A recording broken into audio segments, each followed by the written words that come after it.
欢迎来到热点新闻频道，请订阅并关注以获取最新资讯。诚意不愧是吐血专业户，狐妖小红娘王全篇万箭穿心路透。狐妖小红娘本身就是知名 IP， 堪称国漫之光。虽然好多漫粉不接受漫改剧，一直争议不断。目前月红篇和竹叶篇都已经杀青待播。二部剧分别是杨幂和刘诗两位85花挑大梁及其众多帅哥美女，超强阵容。这两个篇章还没播，由程毅、李一桐主演的王全篇还紧张拍摄中。从各种路透来看，阵容依然强大，集齐了郭俊辰、常华森、刘耀文、邓恩熙、何瑞贤、孔雪儿等一众高颜值小生花。像郭俊辰、刘耀文、邓恩熙、何瑞贤都是有自己的男女主戏的。网传程潇和鞠婧祎也会来客串，那就和郭俊辰二搭了。清一色的俊男美女，可谓十分养眼。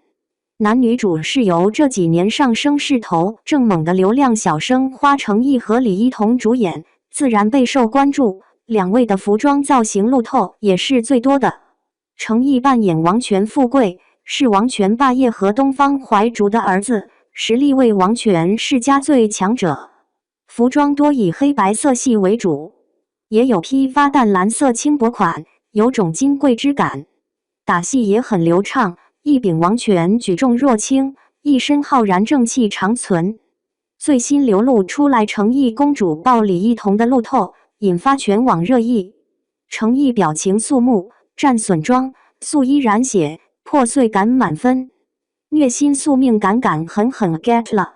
这是程毅扮演的王权富贵与青铜的万箭穿心名场面，万箭穿心终不悔，相视一笑倾王权，光看路透就期待值拉满了。清冷的富贵公子，衣衫被鲜血染红，看着就好疼。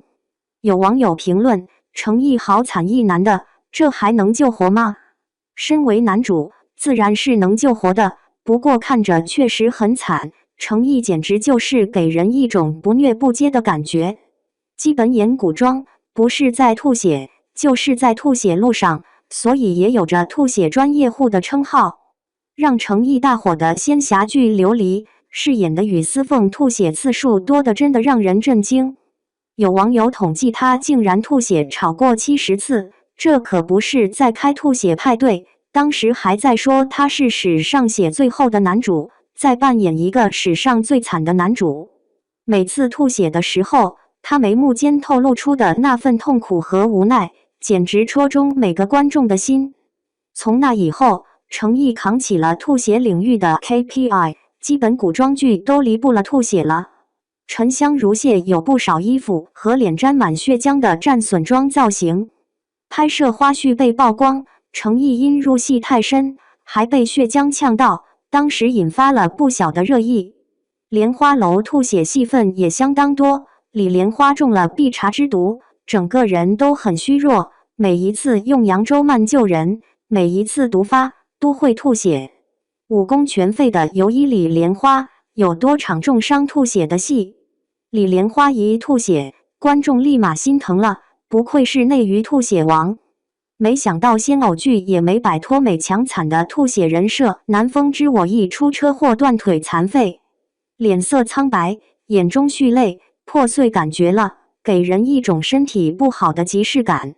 如今狐妖小红娘王全篇还有万箭穿心的桥段，又是一个美强惨人设。程毅可能自己也没想到，自己在琉璃中吐的血只是开始。